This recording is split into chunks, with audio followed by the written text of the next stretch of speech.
ક્યારેય વિચાર્યું છે કે આપણી આજની લાઇફસ્ટાઇલ કેટલી વિચિત્ર છે?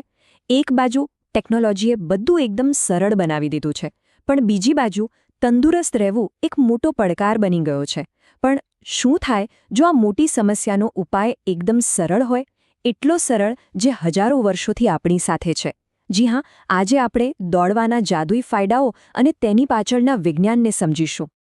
તો આખી વાતને બરાબર સમજવા માટે આપણે 4 ભાગમાં આગળ વધીશું. પહેલાં આજની જીવનશૈલીના પડકારો શું છે એ જોઈશું. પછી દોડવું, એનો ઉપાય કેવી રીતે બની શકે છે એ જાણીશું. ત્યાર પછી શરીર અને મન પર એના શું ફાયદા છે એની ઊંડાણમાં વાત કરીશું. અને છેલ્લે, જો દોડવાની શરૂઆત કરવી હોય તો એ સુરક્ષિત રીતે કેવી રીતે કરી શકાય એની ટિપ્સ પણ જોઈશું. ચાલો તો શરૂ કરીએ આપણા પહેલા મુદ્દાથી. આજની જીવનશૈલીના પડકારો. શું એવું બની રહ્યું છે કે આપણી સુવિધાઓ જ આપણા સ્વાસ્થ્ય માટે ખતરો બની રહી છે? વિચારો, કલાકો સુધી ખુરશી પર બેસી રહેવું, કામનું સતત ટેન્શન, કલાકો સુધી મોબાઈલ કે લેપટોપની સ્ક્રીન સામે જોવું. આ બધું હવે નોર્મલ થઈ ગયું છે, ખરું ને? આ બેઠાડું જીવનશૈલીએ આપણને શારીરિક રીતે નિષ્ક્રિય બનાવી દીધા છે, અને ટલાવ તો જાણે જીવનનો એક ભાગ જ બની ગયો છે. આ એ પડકારો છે જે ધીમે ધીમે આપણા સ્વાસ્થ્યને નુકસાન પહોંચાડી રહ્યા છે. પણ અહીંયા એક સારા સમાચાર છે. આ બધા પડકારોનો સામનો કરવા માટે કોઈ મોંઘા જીમ કે સાધનોની જરૂર નથી. ઉપાય એકદમ સરળ, શક્તિશાળી અને સદીઓ જૂનો છે. અને એ છે દોડવું. એક એવી કસરત જે ગમે ત્યાં, ગમે ત્યારે અને લગભગ કોઈપણ ખર્ચ વગર કરી શકાય છે. અને સૌથી મજાની વાત શું છે ખબર છે? આના માટે દિવસના કલાકો કાઢવાની જરૂર નથી. વિજ્ઞાન કહે છે કે દરરોજ માત્ર 20થી 30 મિનિટની દોડ પણ સ્વાસ્થ્યમાં ચમત્કારિક ફેરફારો લાવવા માટે પૂરતી છે. આ એક નાનકડું રોકાણ છે જેનું વળતર જીવનભર મળે છે.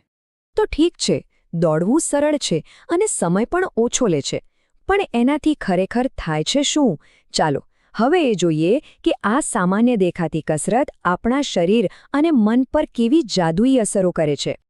ચાલો શરૂઆત આંકડાઓથી કરીએ. અહીં જે દેખાય છે એ જુઓ. ફક્ત અડધો કલાક દોડવાથી લગભગ 300થી 600 કેલરી બળી શકે છે. એનો સીધો મતલબ એ છે કે વજનને કાબૂમાં રાખવા માટે આ સૌથી અસરકારક ઉપાયોમાંથી એક છે. આનાથી શરીરનું મેટાબોલિઝમ પણ ફાસ્ટ થાય છે. પણ વાત ખાલી કેલરી બાળવા પૂરતી નથી. દોડવું તો આખા શરીર માટે એક સર્વિસિંગ જેવું કામ કરે છે. એનાથી હૃદય મજબૂત બને છે, ફેફસાની ક્ષમતા વધે છે, હાડકાં મજબૂત થાય છે અને રોગો સામે લડવાની આપણી શક્તિ એટલે કે ઇમ્યુનિટી પણ સુધરે છે. કેટલાક અભ્યાસો તો એવું પણ કહે છે કે નિયમિત દોડવાથી આયુષ્ય પણ વધી શકે છે.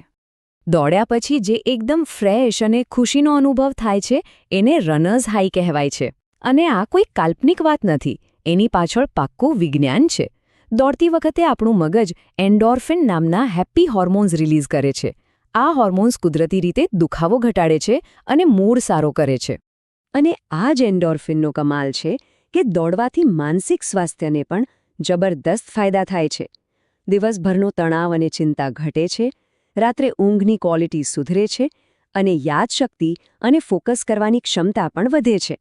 અને હા, રોજ પોતાને થોડું વધારે દોડાવવાનો જે પડકાર પૂરો થાય છે, એનાથી જે આત્મવિશ્વાસ વધે છે, એ તો અલગ જ છે. ઓકે, તો આટલા બધા ફાયદા જાણ્યા પછી હવે સવાલ એ આવે કે તો પછી શરૂઆત ક્યાંથી અને કેવી રીતે કરવી? કારણ કે સાચી રીતે શરૂઆત કરવી ખૂબ જ જરૂરી છે. ચાલો હવે કેટલીક પ્રેક્ટિકલ અને સુરક્ષિત ટિપ્સ પર વાત કરીએ. સૌથી પહેલો અને મહત્વનો નિયમ છે ધીરજ રાખો. પહેલા જ દિવસે મેરેથોન દોડવાની કોશિશ નથી કરવાની. શરૂઆતમાં દિવસમાં માત્ર 10થી 15 મિનિટ પણ પૂરતી છે, જેમાં થોડું ચાલવું અને થોડું દોડવું એ રીતે મિક્સ કરી શકાય. શરીરને ટેવા દેવા માટે સમય આપવો ખૂબ જ જરૂરી છે. અને કોઈપણ પ્રકારની ઈજાથી બચવા માટે આ 5 વાતોનું એક ચેકલિસ્ટ બનાવી લો. દોડતા પહેલાં થોડું વોર્મઅપ, પગને આરામદાયક હોય એવા રનિંગ શૂઝ, શરીરને હાઇડ્રેટેડ રાખવા માટે પૂરતું પાણી, દોડ્યા પછી સ્નાયુઓને આરામ આપવા માટે સ્ટ્રેચિંગ. અને હા, જો કોઈ જૂની સ્વાસ્થ્ય સમસ્યા હોય તો ડૉક્ટરની સલાહ જરૂર લેવી. બસ આટલું જ છે. પણ આ બધી ટિપ્સ કરતાં પણ એક વાત સૌથી ઉપર છે, અને એ છે સાતત્ય, એટલે કે કન્સિસ્ટન્સી. કેટલું ઝડપથી કે કેટલું દૂર દોડ્યા એના કરતાં વધુ મહત્વનું એ છે કે રોજ દોડવાની આદત જાળવી રાખવી. રોજનો થોડો પ્રયત્ન જ લાંબા ગાળે મોટો ફરક લાવે છે. તો આખી વાતનો સાર એ છે કે આપણી આધુનિક સમસ્યાઓનો એક પ્રાચીન અને સરળ ઉકેલ આપણી સામે જ છે, જેના માટે કોઈ મોટા બહાનાની નહીં, પણ ફક્ત એક નાના નિર્ણયની જ જરૂર છે. તો હવે સવાલ એ નથી કે દોડવું ફાયદાકારક છે કે નહીં. સવાલ એ છે કે સ્વસ્થ જીવન તરફનું આ પહેલું પગલું ક્યારે ભરવું છે.